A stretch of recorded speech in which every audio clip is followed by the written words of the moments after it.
Well, a Victory Monday edition of the Pewter Report podcast, energized by Celsius. I am John Ledyard from pewterreport.com. With me today, the one and only Scott Reynolds, also from pewterreport.com. And we have a wonderful topic today, Scott, because as much as it's Victory Monday, and we will talk in depth about this Bucs victory, we'll talk about the nuances of the victory. We'll talk about Byron Leftwich's hot start to the season. We'll talk about the Bucs running back situation. But first, Scott, we're going to talk a little bit of Richard Sherman on this podcast. Is it possible that the Bucs could actually come away with Richard Sherman, who is still currently a free agent? There's lots to tackle in this situation. We're going to discuss that on today's show.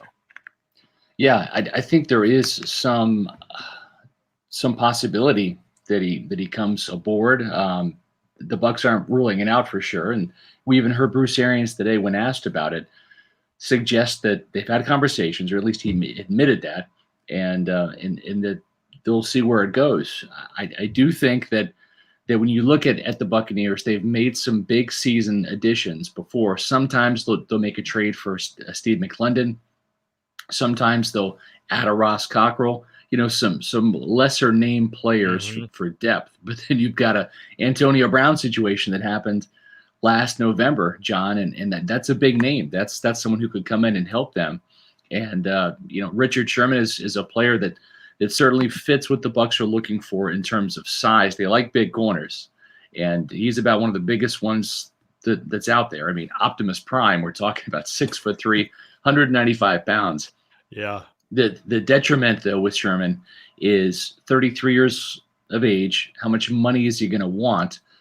And how productive is he? He's a player that's on the decline. That's why he's available right now. If he was the Optimus Prime in his prime, he would be on a roster.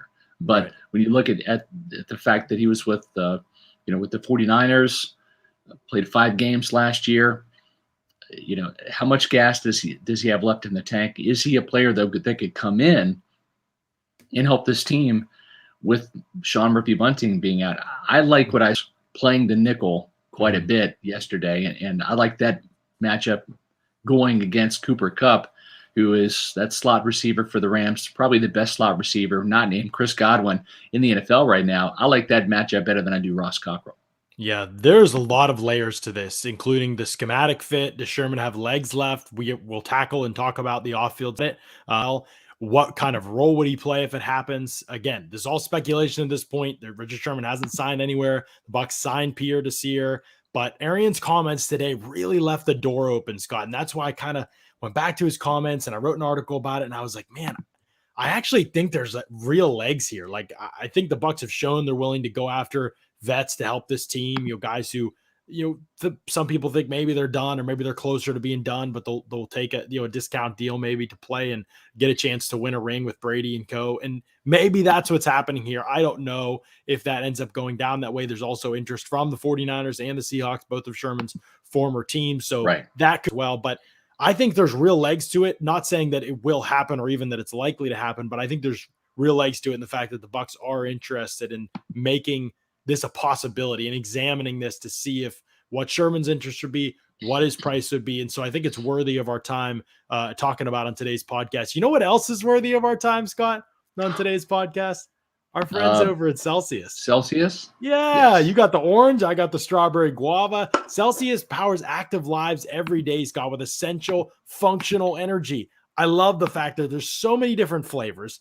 They're all good, to be honest with you. There's only a couple you and I have been like, about, but you see on the screen there. Fuji apple pear, one of my ones that's growing on me the most lately. Tropical vibe, amazing. Wild berry up there in the right-hand corner. Love that one. Kiwi guava is a favorite. Watermelon's over there to the left. Orange is up there. I mean, you just got a ton of different flavors. They're all good. They found a way to make them taste good while building a drink that has zero sugar, healthy energy, accelerates metabolism, burns body fat. It's unbelievable stuff from Celsius. You can check it out, Celsius.com. You can also go to Amazon. You can do this as subscribe and save, get a percentage off, and get those things shipped to your door every single week or whatever, however often I know some friends who drink them that fast, however fast you drink them. So it's great stuff, John, from Celsius. I made a big mistake. Did you? I set my subscribe and save for like 3 weeks, and just they go too fast in my household. So I got the notification from Amazon. I'll do 2 weeks. Probably going to regret that. John will probably be back in about 10, 14 days saying, I'm going to go ahead and bump this up to once a week because I got teenagers in the household. My wife, Ashley, loves them. I love Celsius. Start your day with Celsius. You get that energy rush without the crash. That's what I like about it. And listen, we were up late last night cranking out some stories for pewterreport.com on our content, and Celsius will power you through your Mondays, whatever job you have. Yeah, absolutely. No question about it. Great stuff. Go over to Celsius.com and check all that out. All right. Here's one of the first layers to this for me, Scott, this conversation about Richard Sherman. If Richard Sherman is to join the Bucs, how exactly does he help the team if Jamel Dean and Carlton Davis are both healthy? Quick caveat on that. Sean Murphy-Bunting obviously will be out for a while. We don't know exactly how long. We'll see. I would guess. I think it's going to be till closer to midseason before we see him again. Maybe I'll end up wrong. Then that'll be a happy surprise if so. But right now, you've got a situation where Carlton Davis and Jamel Dean both got banged up yesterday, played and finished the game. Arians mentioned today some guys are in MRIs. He didn't say who. We didn't get the chance to ask kind of who that might be. Yeah. I'm just curious. Like yesterday, it was those two and Evans and Jaden Mickens that got banged up. I think Evans looked like he was cramping to me. The announcers, I think, I agree. The game said they seemed like he was cramping. So I don't know. Maybe one of those guys is getting an MRI. That's speculation completely. And well, it's possible that there could be a concern there. That's kind of the downfall of having conferences, John, because I asked the question and I wasn't allowed to have a follow-up because I asked the question and then they mute you. That's just their policy. So I'm not mad about it. I just couldn't follow up and say, ooh, that sounds interesting, Coach. Meanwhile, I thought I had my hand raised the whole presser on the Zoom call, and I realized at the very end it wasn't even raised. I'm not sure how it went off, but anyway, those are the pitfalls of those where you wasn't able to follow up to see who were in those fancy MRI tubes, as Bruce said. Right. And maybe it's Dean and maybe it's Davis, or maybe it's neither of them. We don't know yet, but all I know is that Bruce Arians sounded very open to whatever happens. And rather than being like, well, that was before we looked at Pierre to see her and now we signed Pierre and we're good to go.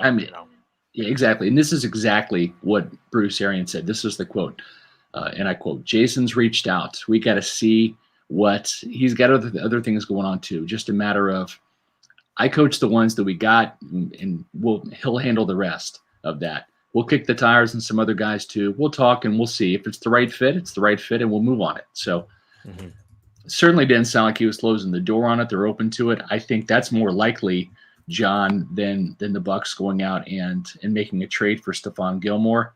I had that question in the PR Bucs Monday mailbag this morning. I just can't see the Bucs trading for Gilmore for two big reasons. Number one, I don't think that Jason Light wants to give up any draft capital or players right in the middle of a Super Bowl repeat run. And then number two, the cost is just going to be prohibitive. You've got Carlton Davis, whom this team really likes. He's proven himself. He's homegrown. He's a great fit in this defense. He's getting better and better as a cornerback. And he's younger. He's younger than the 30-year-old Gilmore. So that's the problem there is Gilmore. I thought he was actually getting paid more than he actually is. I think he's the 14th highest paid corner. He wants to be in the top three, and that's $20 million a year. That's Jalen Ramsey money. So I don't think that Jason Light wants to pay any cornerback, even Carlton Davis, $20 million or even close to that amount. So there's no way Gilmore happens. I agree. Yeah. No so way. We have some comments out there. I tackled that question. I know that I've seen the same thing. Yep. Yeah. If you're playing Madden, sure, make the trade, right? But this is not Madden. This is not fantasy football. This is real life football, and I just don't see that happening. Right. William Butler, appreciate the $5 super chat here. Always appreciate those super chats. People have been gracious. Some of you have been gracious enough to give us those on a consistent basis. Those really powered us through last season, helped us with a lot of expenses for this show, including the camera that I'm using right now, the ring lights, all of that kind of stuff. And now with our staff growing, it'll go toward more of that stuff again. Some of the graphics that you see that we use, it powers kind of all of that stuff. We use it for that budget. So anytime you guys can donate super chats, it goes right back into the show and us making it better and really providing more shows for y'all as well. So we do appreciate Go ahead. I just want to come out and say it does not go to any Pewter Report alcohol fund. Okay, we don't have a slush fund for alcohol. We do not. It's not like Pewter Report happy hour money. We do Right. put the money back into the show, as John said. Yeah, for sure. Absolutely. And you guys have seen that, those who've been with us for the past years, we've done this thing. So we do appreciate that. He says, just sign him. William says, for the minimum, it really couldn't hurt. He honestly fits the scheme. And that's the good part of this, right? Richard Sherman, easy scheme fit, in my opinion. Very smooth scheme fit with Tampa Bay. This is a guy who has played primarily in a cover 3 type of scheme, primarily as a zone corner, but has definitely shown the ability to play more man coverage in the past. Obviously a little bit older now, and there's been some injuries. I don't know that I'd want him playing man heavily, and this is a scheme that won't ask him to do that, to be honest. This is a scheme that when they do need to do it, he'll play it effectively enough. But for the most part, this is a zone-heavy scheme. That's what Bulls is, and he's certainly capable of doing that. And so I love the scheme fit. I think that part of it would be tremendous, and his ball skills and awareness are something that they really need, as well as the physicality and the tackling on the outside. Those are all staples of kind of zones, cover 3 type corners, and he's got all those abilities. There's not the mental lapses that you see with Jamel Dean. Having said that, if you were to sign Richard Sherman, it really kind of takes Jamel Dean totally out of the equation, because Jamel Dean isn't going to play in the slot, and neither is Richard Sherman, really. And so unless you had Carlton Davis play there a little bit situationally, maybe Jamel Dean could get on the field in some games. Obviously, Sherman would need a little while to catch up to the defense and terminology and communication and those things. But yeah, for the most part, that would kind of take Jamel Dean out of it. And then when Sean Murphy-Bunting returned, you'd really kind of be giving up on Jamel Dean if everybody were healthy. You'd be calling him the number 4 corner. You would not be able to find that much more about him this season. Are the Bucs at that point?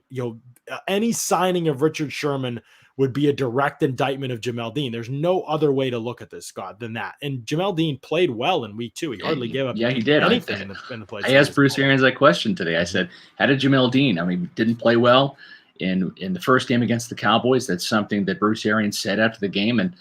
And he said he actually played really well. And I thought he did too. Sometimes it's not just looking at the pass breakups and in the interceptions on the stat sheet. You really can't scout, and get a full grasp of what a player is doing. So when they don't throw your way and you don't have a chance for pass breakups, that's the ultimate testament to how well you performed. And I'm not saying that the Dean was playing at a Pro Bowl level, but I didn't see any coverage gaffes, and I thought his coverage when they did throw his way was good, and he came up and made the tackle for the most part. So maybe a positive step in the maturation process of Jamel Dean, bouncing back from what was a kind of a rough week 1 against the Cowboys. Yeah, it was. And I think that, it showed some good things for Dean. It also showed where Atlanta wants to attack you, which was heavily middle of the field. Go over, look at Matt Ryan's passing chart over on Next Gen Stats. They did not try to put the ball down the field a lot. They threw short underneath a lot, attacked the short areas of the field, a lot of the middle of the field. Most Levante David, Devin White's zones were attacked a ton in coverage in this game. Ross Cockrell, as well as that nickel corner kind of underneath in that zone scheme.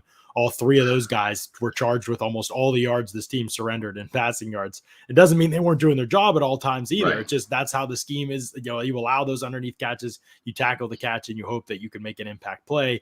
They made some at the end, not until the end. So, yeah, John says, if the Bucs sign Richard Sherman, is he going to get suspended from the NFL for any off-field actions? Good question here, John, and appreciate, again, that $5 super chat definitely means a lot.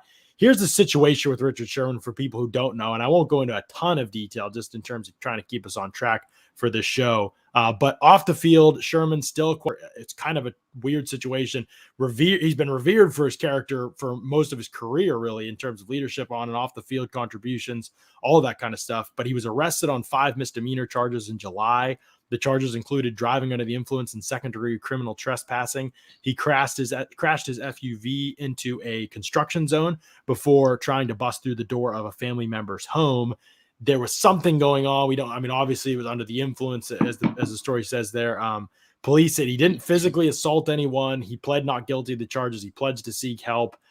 He's been doing, this is from Tom Pelissero's report over on NFL.com. A person close to Sherman said he's been doing magnetic therapy and speaking with a therapist since through many issues he didn't have the tools to address before. He has dropped 15 pounds, weight he put on after an Achilles tear in 2017, and kept on for most of his 3 seasons in San Francisco. Just saying, this team took a chance on him with some legal situations pending, right? Right. And, we're not going to, repeat history and go down that road.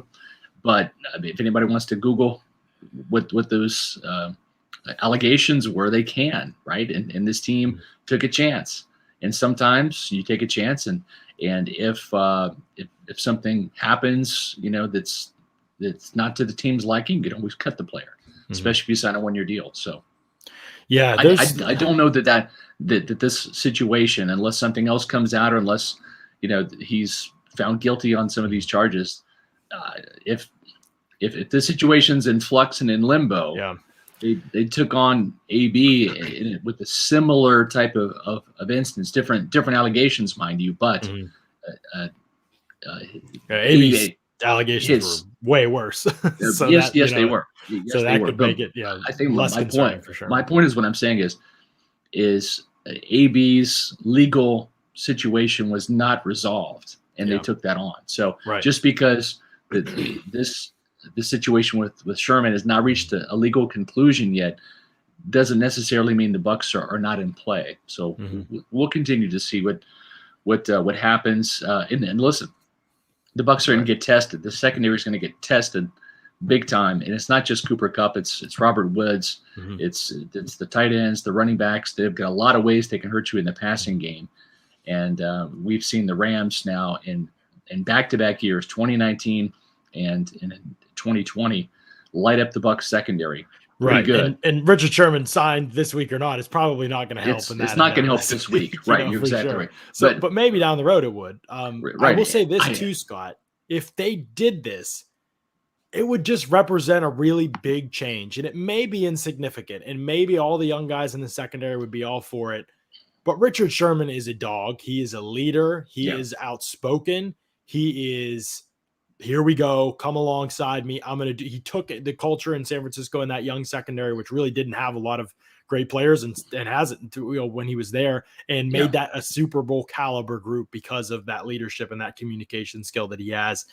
And that's fine. That's great for some teams. But the Bucs are not your typical young secondary. Like, all 6 of their top DBs are on rookie contracts. They're all young Bucs, but they just won a Super Bowl and shut down Patrick Mahomes. Like, do they need that guy to come in and kind of be like, here's how we're going to do things as a secondary? I don't know that fit is there or not. I'm not saying it isn't. I'm just saying it's not your typical young I don't secondary. think it can hurt, right? I don't think it can hurt. I mean, this team was obviously higher on Leonard Fournette and Ronald Jones last year, given their playing time, right? But yet they still brought in LaShawn McCoy in the summer. Now, this is before Fournette was there, but LaShawn McCoy is a been there, done that veteran. So even though he's not helping on the field because he was too old, doesn't mean he can't impart some words of wisdom in the locker room, in the cafeteria, in the film room, on the practice field, and help be a little bit of a mentor and a coach. So I think if Richard Sherman talks, I think Carlton Davis, Sean Murphy-Bunting, Ross Cockrell, Dee Delaney, all those guys, Jamel Dean, they're listening, right? If that comes to fruition. Now, Charles McDaniel says, what do you guys think about Edwards playing in the nickel, talking about Mike Edwards, even when SMB comes back, have to find a way to keep this man on the field? Yes. Play Mike Edwards wherever. Play him. Doesn't have to be that hard. Free safety, strong safety, nickel corner, defensive end, nose tackle. I don't care. Find a way to get Mike Edwards on the field. Okay. I'm not saying he's going to take Vita Vea's job or threaten him in any way. And of course, I'm being sarcastic, but get this guy on the field. Even if you have to cheat and just play 12 guys, for a play or two, see if you can get away with it. Make sure the refs aren't counting, but get this guy in the field. He is a difference maker. John, you and I have really been in love with this guy's game, like punch drunk love. With Mike Edwards, dating back to last year when. What's there to dislike?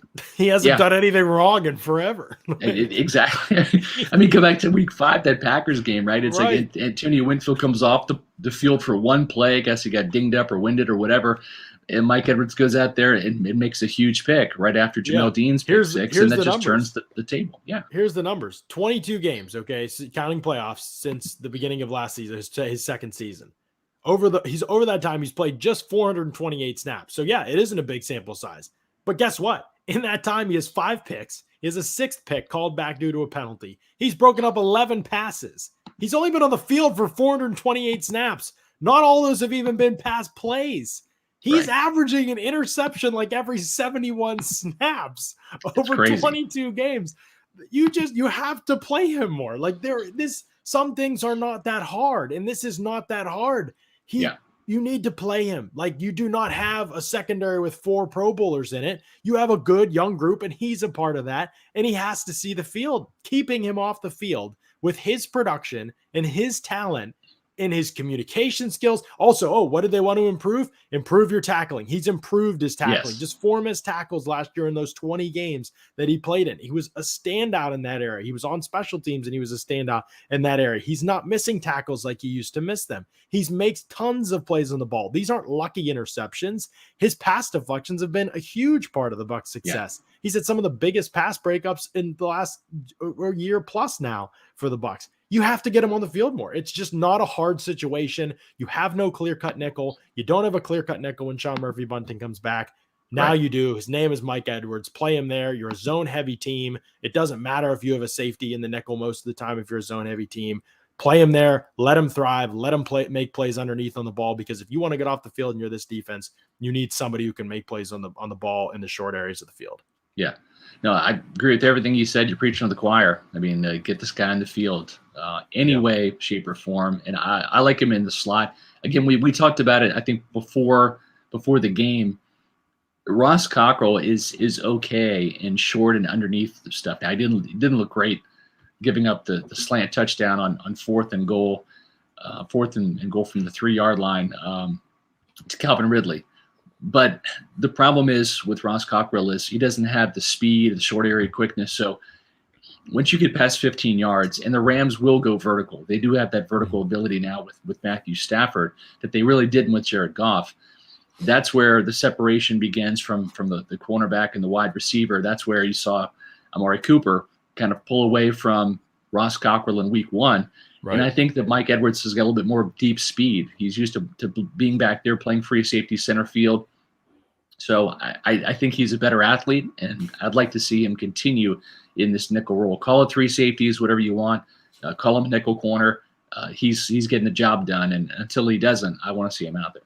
Right. Richard with a question here, and then we'll get to a break real quick. But Richard says, can you see the Bucs falling to 2nd in the division if we lose to the Rams, and Panthers beating the Texans after week 3? Richard, appreciate that $5 super chat very much. That's if the Rams beat the Bucs, the Panthers are going to beat the Texans have Davis Mills at quarterback. He couldn't tie his shoes, if you remember, in the preseason. Yes. And so, that they're going to win. Yeah. So, but it won't mean anything. Who cares? Panthers have beaten nobody. The Saints were decimated by COVID, and everybody saw what Jameis did. And then in week 1, what they hold on. Wait. Did you say Jameis? Yeah, you remember him? Yeah. As in the NFL MVP after week 1. Yeah, I was going to say that they're reigning NFL MVP. After people week legitimately put him in the same conversation. Oh, Jameis and Brady should be going head to head for the Player of the Week award. All right, okay, Chief. Sounds good. You watch the same sport I do, because one guy threw for 400 yards and led his team back over and over again from mistake after mistake. The other guy had 5 touchdowns handed to him. Anyway, I digress. But I think that the Panthers haven't really played anyone. So even if they're 3-0, who cares? It's week 3. There's 17 weeks of this thing, and so or 18. Yeah, 18. Listen, 18. Johnny, if I had to bet, I still think that the Bucs are going to come out on top of this division. I just do. Oh yeah. And I'll be the first to admit I got my ass handed to me this weekend. Actually, it was my own fault. I'm the one who made the picks. I can't blame MyBookie, but I made some horrible picks on Saturday. Horrible picks yesterday. I did win at least the Bucs covered. So thank you very much, Tampa Bay. It's about the only thing I did right when it comes to MyBookie. Now, I did have a great week the week prior. I was really happy with myself. Yesterday, I'm about to ready to fire myself as my official personal bookie. Listen, I wish you could go to MyBookie and MyBookie would just pick the winners for you, but they're not that good. But winning season started off hot, but MyBookie is continuing to crank up the heat. The $50,000 Survivor contest. Whether you're a new or existing customer, if you've made a deposit with MyBookie, you'll earn entry into the $50,000 Survivor contest absolutely free. To play, all you have to do is pick one winner a week to keep your streak alive and have a shot at the grand prize. Start off strong, and if you haven't made those picks yet, you still have a chance to get in this game. Either way, it's a simple play and win. Even if you don't have a ton of betting experience, which is why I always choose MyBookie for NFL contests. Head over to mybookie.ag right now and get in on the competition. Use the promo code Pewter to receive double your first deposit and get instant access to the $50,000 Survivor pool. Again, that's promo code Pewter. They're going to instantly double your first deposit up to $1,000, John. Bet anything, anytime, anywhere with MyBookie. And better luck to you than I had this week. Hey, Matt Matera cleaned up yesterday on MyBookie. That's all I know. He did real well. Yes, Make sure you're reading that Betting the Bucs column every Saturday, Bucs. I didn't read it. I should have. I'm just dumb. Matt will lead you astray. He's got it going on over there. But all right, we've discussed the secondary a good bit. I think everybody knows at this point we're both interested in the Richard Sherman potential signing. Yeah. There's a lot of vetting we would need to know about the character stuff, off the field stuff. Did you say venting? I'm just not convinced. Vetting. Oh, vetting the situations. Yeah. Okay. And I think Sean Murphy-Bunting's status will play heavily into this, right? Because that's the other layer. We mentioned Dean, but if Murphy-Bunting's going to maybe be back after week 6, okay, you didn't sign Richard Sherman to sit on the bench or be your fourth corner. So now Sean Murphy-Bunting's your nickel maybe. But what if Mike Edwards is balling like he's balling now? Like, you've got those kind of issues on your hand where, okay, we're going into the last year with Murphy-Bunting and Dean, and you didn't learn anything. They didn't grow. They took a step back in terms of their role this past year. Are you willing to do that? Don't get me wrong. I'm not saying that either Murphy-Bunting or Dean have played well enough to make sure that they shouldn't sign anybody else. That has not been the case. If it were the case, I wouldn't even be entertaining this. In fact, the case is the opposite to me, where I'm just worried about Dean. Still have question marks on those guys. Yeah, Dean is like this all the time, and Murphy-Bunting was as bad as I've seen him play, which he's not had a great in week 1 before the injury. So, and it's small sample, but last year was bad too. So there's just a lot of, there's layers to this one that's tricky. The coaches would have to have a lot of conversations with people to make sure everybody was on the same page. Did you say coaches conversations? See, I'm sensing a theme: venting, coach conversations. John, it's interesting because Bruce Arians had some very interesting choice words that we wrote about on pewterreport.com. And the audio came from the Buccaneers radio network, and we're not allowed to play it on the podcast, but we did a story about it, and you can actually listen to the coach, Bruce Arians, talk with TJ Reeves. So we actually have the audio on there. He was hot, to say the least, after the Falcons kicked that field goal right before halftime. The Bucs, if you remember, had 3 penalties on that drive. A very, kind of questionable, unnecessary roughness calling on Carlton Davis. There was an absolute BS call on Shaq Barrett, which robbed the Buccaneers of a touchdown because he perfectly timed the snap of the ball. He was not offsides. Got a sack fumble. Devin White scooped and scored. They said, nope, sorry, that was offsides. Now, Jason Pierre-Paul did have an offsides, but add up all those penalties, the Falcons kicked a field goal, had a little bit of momentum heading into halftime, and Bruce Arians was kind of livid about it. So we can't play the audio here. But we can act it out for you. That's right. So playing the role of a sideline reporter for Buccaneers Radio Network is the illustrious John Ledyard. I will be doing my best impersonation of Bruce Arians, which may or may not be good. I'll let you be the judge of that. So, John, take things away as TJ Reeves asking Bruce Arians about the first half as he's coming off the field at halftime. Coach, I know they got the 3 right there at the end of the half. What are you happiest with, especially on offense? Not a damn thing. I'm not happy about a damn thing. We turned the ball over. This should be a 35-point game by half right now. We're not happy about shit. Well, defensively, what are you going to build on in the second half? Same thing. Nothing. Too many damn penalties. Same thing right there. Too many damn penalties. Look, that's the way that it went at halftime. And we were totally unaware, obviously, until after the game when we get sent this audio clip. And I just clicked on it to see if there was a story in there.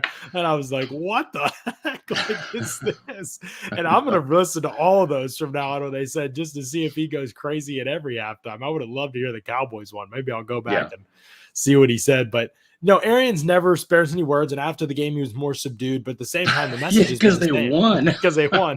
But the message has been the same, right? Like, the message has been, we cannot play like this against the Rams and be successful. And what he means specifically by playing like this is he specifically means the way Ronald Jones and Leonard Fournette. No, I'm kidding.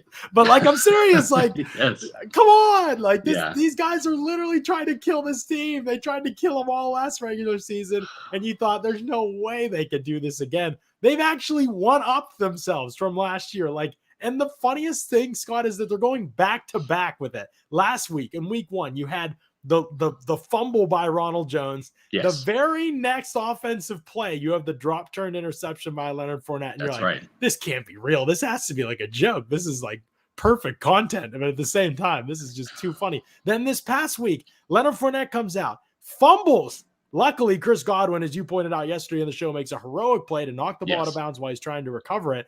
Otherwise, that could have been a scoop and score for Atlanta, and they could have had the lead. It's a 28-25 game at this point. The Bucs have to punt after he loses 6 yards on the fumble.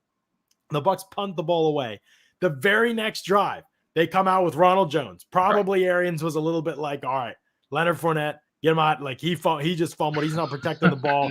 We're going to go with Ronald Jones. First down, Ronald Jones catches it 9 yards, got clear space in front of him, runs out of bounds, short of the first down marker. Okay, didn't even put his shoulder down. Didn't even try. Nothing. Like, no one's even coming at him. There was just inexcusably runs out of bounds. Okay, 2nd and 1. I think it was an incompletion. 3rd and 1. Ronald Jones completely misses the hole. Wide open hole. Completely tries to bounce to run outside. 3 guys tackle him short of the first down. I mean, almost live, I was almost calling that he had the first down already because that's how obvious it was to me that the hole was there. He didn't see it, bounce it outside, gets tackled for a loss. Then they get it on 4th down, to his credit. The very next series, as they line up, as Paul says, Ronald, what are you doing, Ronald? Because he has a pass protection assignment. Deion Jones is coming up the A gap and he blows it. He whiffs completely on the block. Brady gets sacked. Bucs punt.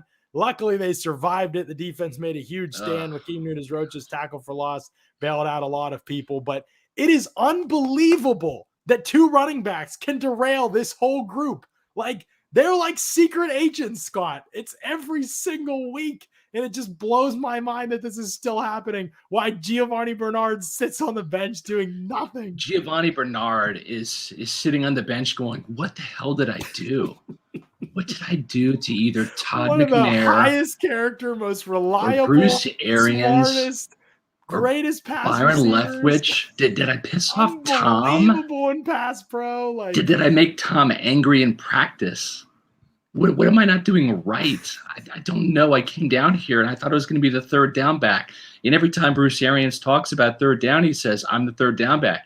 But he's in there for half of the 3rd But I'm downs. only in there for half of the 3rd downs. I'm splitting half of the 3rd downs with Leonard Fournette. He's not supposed to be on 3rd downs. That's me. What's going on? Does Giovanni Bernard, does he like lose his helmet? Is he pulling like a Thurman Thomas? Where it's like 3rd down, he's like, "Oh crap, where's my helmet?" You know what? I don't know. I don't know what's happening, John. This is crazy. Scott, will Giovanni Bernard get a chance to carry the football on a rush this season? Like, I'm honestly starting to wonder. And maybe the Fournette and Jones get to the point where they like knock each other out with a mistake. Like, they're neither of them. But it's honestly like it's just comedy. Gio is the Mike Edwards of the offense. It's so true, Garrett Washington. I wrote today, the Bucs. I had 2 headlines going on the site. The Bucs need to play Mike Edwards more is one of my headlines for a story. Then the other one was the Bucs need to play Giovanni Bernard more as a headline to another story. That'll go up tomorrow. But Gio is maybe the best pass protecting back in the NFL. He's been used a ton in that role. He played 6 snaps the other day. I don't know, man. Like, I don't know. I'm not even saying he's a great every down back in an ideal situation or anything like that. I'm just saying these other 2 guys are actively trying to cost you a football game. We haven't even talked about Leonard Fournette on the 4th and 1. did the same thing Rojo Yeah. did, and completely. I'm going to show you these plays on That's Wednesday the when we whole- come back yes. to the podcast. Oh yeah, I'm we're gonna show you the all having a Leonard 22. segment on Wednesday. Yes. So And just a reminder. We might just have a Ronald segment We joining might because have a it's Ronald getting to segment. that point. Yes. The comedy from these two. We will. Oh, it's entertaining because they're winning, but it's gonna get real. It's gonna start pissing us off here real soon if this doesn't change. Because in the coaching staff too, the only question is, will they turn to Bernard or not? That's what we just still don't Okay, I'm going to read you guys really quick my second prediction from my 2-point conversion, which came out this afternoon. Prediction number 2. All right, if Rojo doesn't run wild in LA, there could be trouble. The last time Bucs running back Ronald Jones II was in LA, he rushed for 70 yards and a touchdown against the Rams back in a Wild West 55-40 shootout win by Tampa Bay. It's back in 2019. Jones, who's in a contract year and went to USC, has had a very limited role on offense so far this season, has just 41 yards and a fumble on 10 carries, a 4.1 yard average, and 3 catches for 9 yards. I get the sense that there's some growing frustration in the Jones camp with Leonard Fournette getting twice as many opportunities to touch the ball. Fournette has 84 yards on 20 carries, a 4.2 yard average, and 9 catches for 51 yards with a fumble and a drop. If Jones doesn't get it going in Los Angeles, there could be some trouble brewing in Tampa Bay. Just something to keep an eye on. That's all I'm going to say. Yeah, right. And you're not throwing darts there. We could say that probably not with at all. with what you're predicting there. I hope Rojo busts out big time. I want to see Rojo channel those Trojan vibes and go nuts out there in LA. I'd love to see that. I mean, you're speaking from some level of knowledge here. You're not just like throwing dart, in terms of like, oh, this could be like, this isn't just guesswork here. But at the same time, it's not a done deal either. Jones needs to be a guy that can be more productive, straight up. And that means you have to be on the field. You can't be a screw up every time you touch the ball. Every time you're on the field getting a snap. You have to be able to do more than just carry the ball once in a while. Like, you have to be able to play some in passing downs and be semi-competent. Like, and you're exactly right. And Bruce Arians said today, he specifically mentioned that blown pass protection that allowed Deion Jones to sack Tom Brady. That was a mental error, and he shouldn't be happening at this stage of Rojo's career. Right. And Arians said, it speaks for itself. When he was asked about the blown block, he said, Ro, that's his guy. He's got to get out of those types of situations. I thought he ran hard and protected the ball. But again, you can't have those mental errors. This is his 4th year, man. Well, he said 3rd year, but 3rd year with him. That's right. The first year doesn't count, John. Right, First year was so bad, we've all forgotten it. He said it shouldn't be a problem, and at times it is. Attention to detail, like missing that blitz. He is a great runner, and he caught the ball well. I would like to see him run for the first down instead of going out of bounds before the marker. So would I. His mind is fine. It's just his play isn't as good as it should be. And read that last sentence again. That's just telling, John. His mind is fine. It's just his play isn't as good as it should be. And okay, so we've gone from week 1 to Rojo something mentally wrong, right? To now Rojo's mental situation's fine because I gave him the starting job and he didn't deserve it, but I gave it to him. He just didn't play well. Yeah. It's fear 4, man. Like, I don't have, like last year, I had a shred of grace left for the man. And we even said all offseason, we said and we always left the caveat. Look, Rojo could screw this thing up again royally, but he is clearly more talented than Leonard Fournette. I think that's unquestionably true. When you saw him in the preseason and the training camp, there was no doubt about it. Right. But the problem is it just doesn't matter because the guy can't stop screwing up, and that's been a story of his whole career. And at this point, I have no words of defense left for Ronald Jones. I have no words of defense for Leonard Fournette. Play Giovanni Bernard. That's it. Yeah. That's all I have to say. There are more positive things to get to here. I do. I want to address You want to talk about taunting? Like, can I talk about any other? You think about what you're going to say because I want to talk about our friends over at Pin Chasers here really quick, and then I want to hear what you have to say about the taunting because I know you've got an epic rant going there with the taunting, and I want to hear it because I agree with it completely. But hey, head on over to Pin Chasers for unbelievable bowling, unbelievable food, and unbelievable fun. Our friends over at Pin Chasers, they are always just kind of changing the game with the things and opportunities that they have for you. One of the things that's super exciting that I'm most excited about here with Pin Chasers is they're all-you-can-eat pizza for $11.99 after 9 p.m. on Tuesday nights.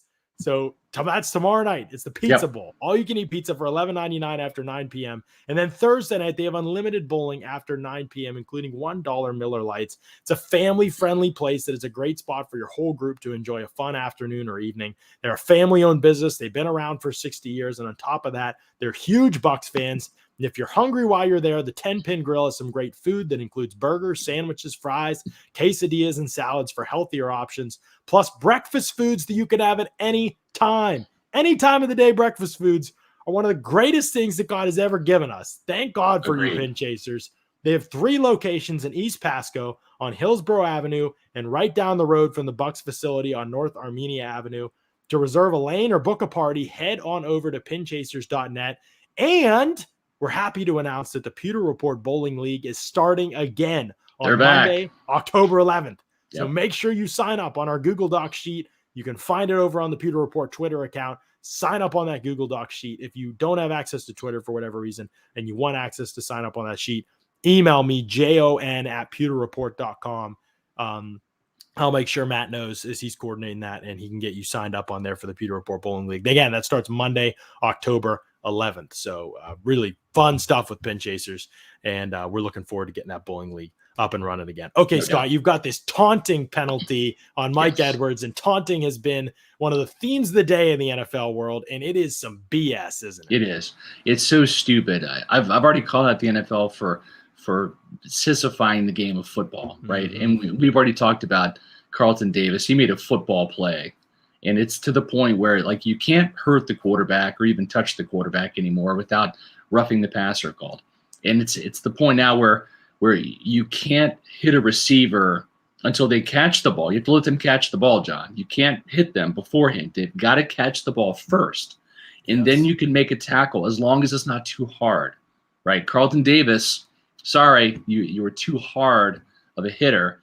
And listen, I think part of the problem is when you look at Carlton Davis's Twitter account, it's C Murda, right? That's his Twitter handle, C Murda, which is short for murder. And that's what he wants to do. He wants to literally kill wide receivers. He's a grave digger, exactly. Hopefully not literally, but yeah. And well, figuratively. Yeah, right. So it's his mentality. Right. So my recommendation to Carlton Davis, so you won't draw any more of these fines and become one of those targeted guys that the refs will look at and say, we got to keep an eye on 24. Change the Twitter handle to C tag, right? Tag, 2-hand touch, right? Rather than murder. And that will probably get you out of the microscope, out of the spotlight of these officials. Then when it comes to Mike Edwards, listen, he made an egregious effort to look behind him to make sure that Matt Ryan or a Falcons player wasn't going to tackle him. And he decided to stroll into the end zone backwards. I've got no problem with that. He didn't point a finger. He didn't spike the ball in Matt Ryan's face or any of the Falcons' face. He literally turned around and ran into the end zone backwards. Okay. Stupid. It's the stupidest thing. The NFL is ruining the sport. It really is. They're back to the no fun league, John. NFL no fun league. And I can't stand it. It's like, listen, I'm all for player safety. I'm all for sportsmanship. But the pendulum is just swinging the opposite way here. If no player cares about taunting, then what is it for? What is the point? Right. Like, that, is it supposed to govern players? But if no players care about it, right, then what purpose does it serve? It serves no purpose. Yeah. The player safety rules, they may get them wrong, and they do get them wrong, and they got them wrong in the Carlton Davis thing. And I disagree with that to an extent too. But there's like debates to be had there, and like, it's bang bang stuff. These calls are hard. Get over it. I would say, like, you got to make the right call still, being a better yada yada. Yeah. But the taunting thing is incomprehensible to me. Wait, and it's also inconsistently called, right? It's a pure judgment call. Lamar Jackson did like a whole flip last night. Exactly. In the end zone, and it's basically screw you, Chiefs. I just scored and you didn't. Which is awesome. Which is fantastic. Which is exactly what you should do. And you know what? Here's the thing. Listen, I'm a retired Pop Warner defensive coordinator, defensive line coach. Okay, I dealt with coaching kids. Right, all these kids play Madden. All these kids watch the NFL, and I understand the league's so conscious about, well, you can't do this because the little league kids and the high school kids and the college kids will start imitating this. No, okay. Each level of the game is not the same. There's different rules that apply at each level, okay? And there's officials at each level, coaches at each level. Just simply tell the kids, whatever you see on Sundays, you can't do here, whether it's high school, popcorn, or whatever, okay?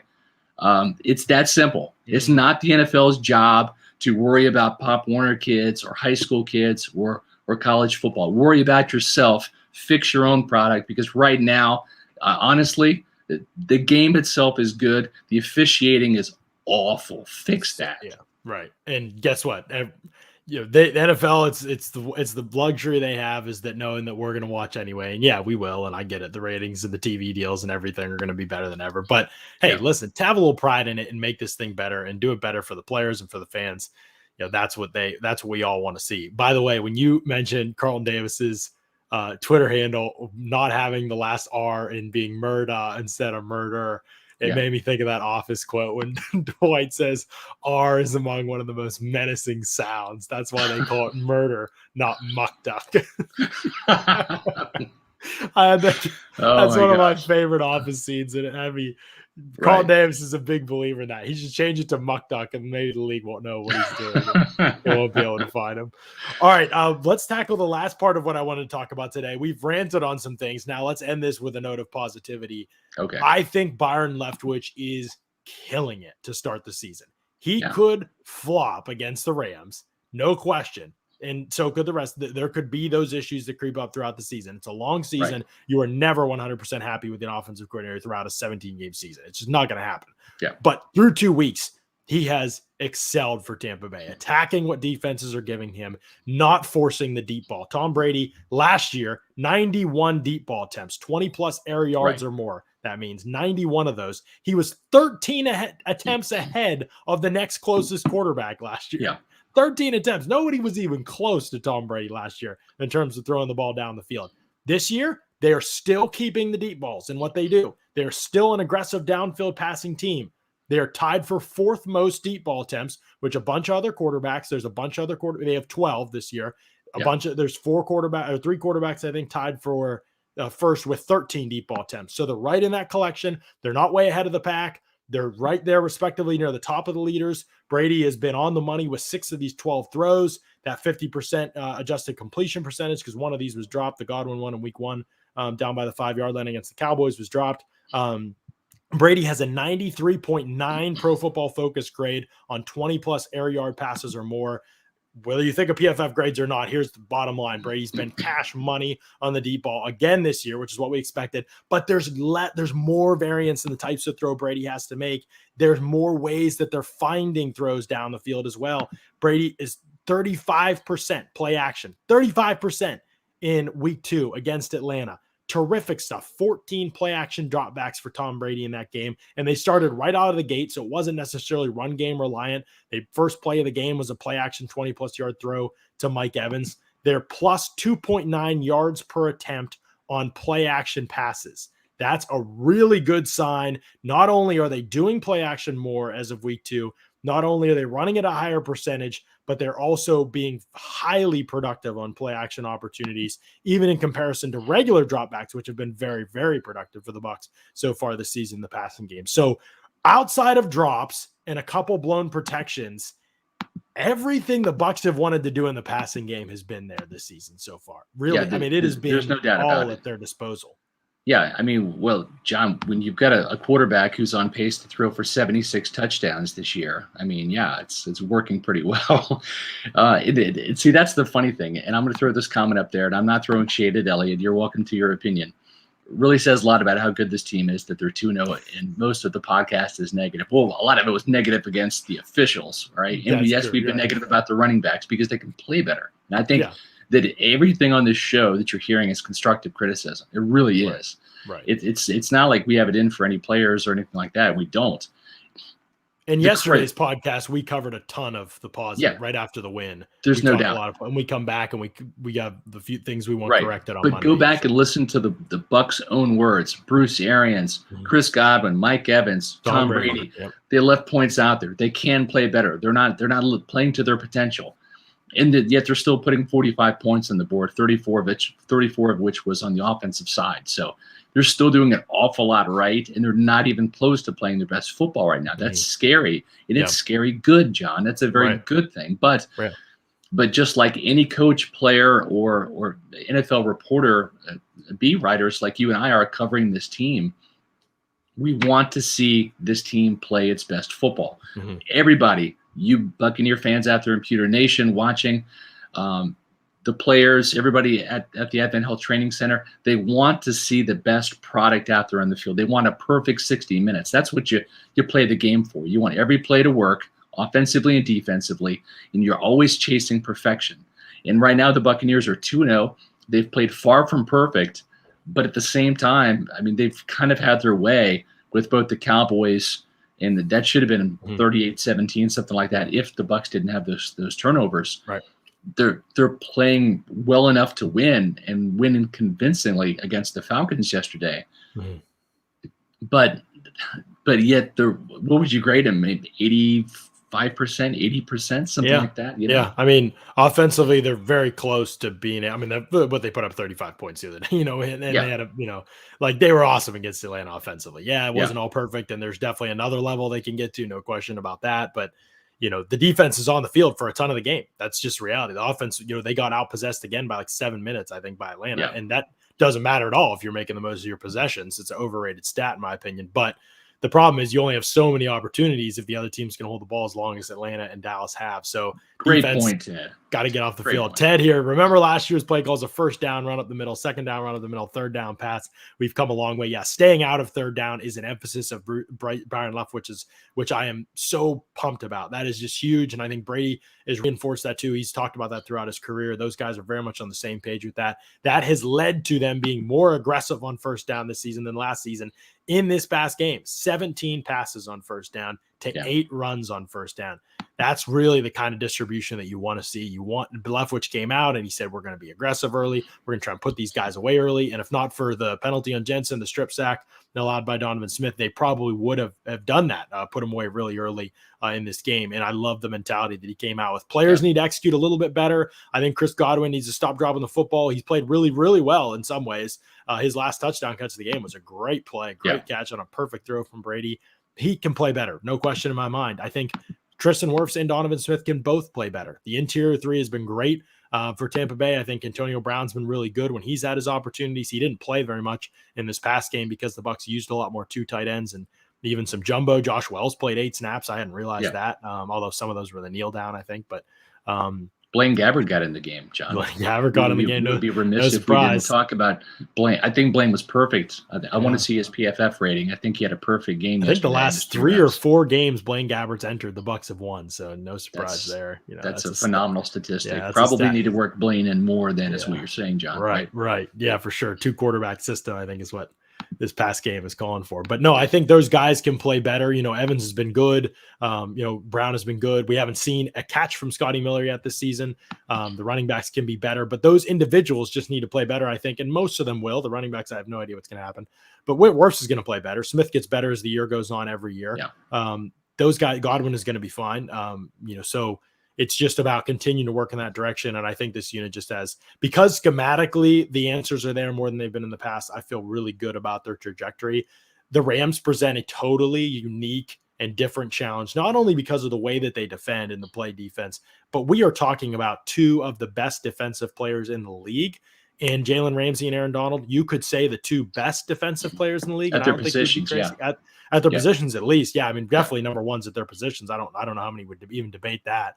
Especially with Ramsey is playing like he is now. He is like locked in, dialed in, and he has been for the last year plus maybe now. So, that's when he plays like that, it's really like hard to beat him. And so that is where the Rams are at right now. I think you could make the argument that they have 2 of the best, the 2 best defensive players in the NFL, regardless of position too, with those 2 guys. So it's a huge challenge, not just because of the individuals. There's other good players around them. It's going to be a huge challenge. We're going to preview it all week. It's going to be a lot of fun, but it's definitely going to be one of their toughest tests of the season. Interesting, because this Rams game, right? This is now 3 years in a row the Bucs and Rams have played. 2019 was that epic Wild West 55-40 shootout, and Ndamukong Suh had a scoop and score to finish off the Rams, his former team. Then last year the Bucs lost at home. The Rams got some revenge, 27-24 on Monday Night Football. And it's interesting, right? It's going to be a fun matchup because both these teams are going to be in the playoffs, probably playing each other at some point in time. Deshaun Jackson now with the Rams. Long last laser, I bet Deshaun Jackson's begging McVay, this is my revenge game. Play me more than the 3 snaps I saw against the Colts. And he says, I would love to see Whitehead get his pads on him coming across the middle. I would too. Unfortunately, that's a 15-yard unnecessary roughness penalty now, thanks to the NFL, the No Fun League. But I'd love to see it too, just for kicks. Hey, you know some guys who are the opposite of the No Fun League, who are the very fun league. Our friends over at livinggolflife.com. These guys get it, man. They get what it's like to be out on the course, having fun. Going out and hitting some golf balls with your buddies. This is, they understand it, and they've developed a whole brand around it. livinggolflife.com. Great polos, accessories, apparel, hats. I love the Living Golf Life hat. It's one of my favorite hats that I still waiting for mine, John. You see, get off for Matt Matera, man. He's the one that got all the stuff from these guys. Let him hear about it, but.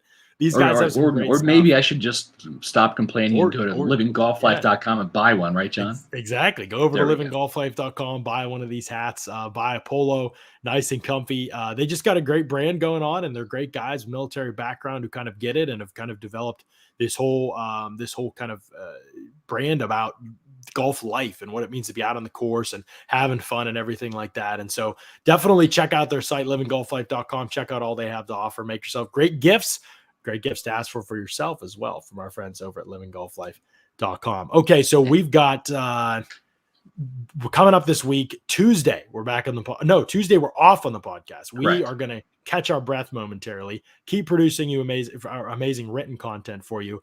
I'm also working on some new content angles that stay tuned for, hopefully come to fruition, reliant upon NFL All-22 tape, but hopefully come to fruition in the near future. But Wednesday, John, Scott and I will be back. We've got the preview show, don't we, Scott? Wednesday is going to be, as the kids say, lit. Am I using that term right? Lit? I think you are. Okay. You actually are, yeah. All right. You're kind of like a kid yourself in that way. A little bit, yeah. But I'm not kidding. Wednesday is going to be lit. And here's why. Because we've got the epic Bucs versus Rams matchups previewed. We're going to have Leonard. I mean, that's a given. And we're actually going to have Ronald too. So, You got to stay tuned for both of those. Yeah. Oh yeah. And the segments will be back. Again, just constructive criticism here. Come out, shut us up, have a great game, score touchdowns, don't fumble the ball, get all your pass protection, square it away, and there won't be any more segments except positivity. That's what everybody wants, right? All positive stuff. Yeah, it's all positive stuff indeed. Speaking of positive stuff, if you're interested in hearing more about the Bucs, make sure you head on over to Spotify Green Room and subscribe to Pewter Report over there. JC Allen does a great job jumping on there, opening some rooms up, talking Bucs football, talking about the NFL, talking fantasy football. You can download that on the App Store or get it on Google Play, and you can join these conversations about sports. You get to jump into these rooms. You get to take the mic. You get to offer your opinion as a fan, and we get to listen. So fun stuff with Spotify Green Room. Make sure you're checking that out and checking out all that they offer over there, especially as you follow Pewter Report. You'll get the invites when we go live over there. All right, so we'll be back on Wednesday, Scott, to break down this Bucs-Rams game. Then on Thursday, hopefully we'll have a guest for you. If not, we'll get some of the Pewter reporters in here and continue to break down that game and look at some big picture stuff for the Bucs. Sunday. Yes, the Pewter pregame show starts at 3:30 p.m. Eastern on Sunday. There's the best matchup of the game, maybe. That's there. Ali Marpet, who didn't get to play last year against Aaron Donald because of his injury. Now he gets to play and face off with the best in the business in Aaron Donald. That game is going to start at 4:25 p.m. and myself and Paul Atwell will be with you all the way through that game on the live stream, as we were in the last game. If you haven't had a chance to listen, I'm a little biased, but I really think week 2's live stream went really well. I thought it was a lot of fun. Fans really liked it. Paul did an awesome job. It was a great broadcast and a great show. So if you're rewatching the Bucs game and you want to go back and our Bucs week 2 game, and you want to go back and watch kind of how that game went down and follow along with Paul and I as we kind of call it and walk through it, you'll go back, rewatch the game, and have us on maybe while you're rewatching it, because I think it's, you know what, John, there's some fun elements to the show. It's kind of like Eli and Peyton, but it's really John and Paul, and neither one of you guys played in the NFL, so it's kind of similar but different. But it's all about the Buccaneers. That's what makes it special. And you guys you guys know your stuff when it comes to the Buccaneers. So, man, yeah, Paul that's is what's special about the broadcast. Yeah, you could take Paul to the bank, man. He's got so many good observations throughout and the John, game. looking at this awesome graphic of Ali Marpet in that amazing all pewter look, right, against Aaron Donald. Listen, this is revenge of the pewter uniforms, because the Bucs, they lost that game last year, 27-24. They're breaking out the pewter again. They're taking the pewter out there to LA, and they're saying, not again, Rams, not again. We will defeat you, and we will do it in pewter, damn it. We're going to have our preview. We're going to have our predictions on the Wednesday show, or at least our early predictions before the final injury reports come out. And this one's going to be a tough one. This is going to be one of those games that I think could go either way on the Bucs schedule. Not too many of those, but I've got a lot to defend here, Scott. I've been here for 22 Bucs games now, and I'm 20-2 predicting Bucs games. So I've got to, every time I pick one, I feel the weight of the world on my shoulders, because the fan base is like, it's your fault. It doesn't happen. So we'll see what happens. But the pewter revenge, it ends now. Good call, Bucs time 12. Good call there. So we'll be back Wednesday with the preview show for week 3, and then Thursday on the podcast as well, and then back again on Sunday. And stay tuned for hopefully some new YouTube content coming your way on the Pewter Report TV. If you're not subscribed, go over to Pewter Report TV, get subscribed to the Pewter Report podcast so you don't miss any of our shows, our content, our live in-game streams. You're tuned in for all of it. So make sure you check us out and follow along with that. Until next time, thanks so much. Chats. Yes, thanks for the super chats, and thanks so much for listening to another edition of the Pewter Report podcast. Out.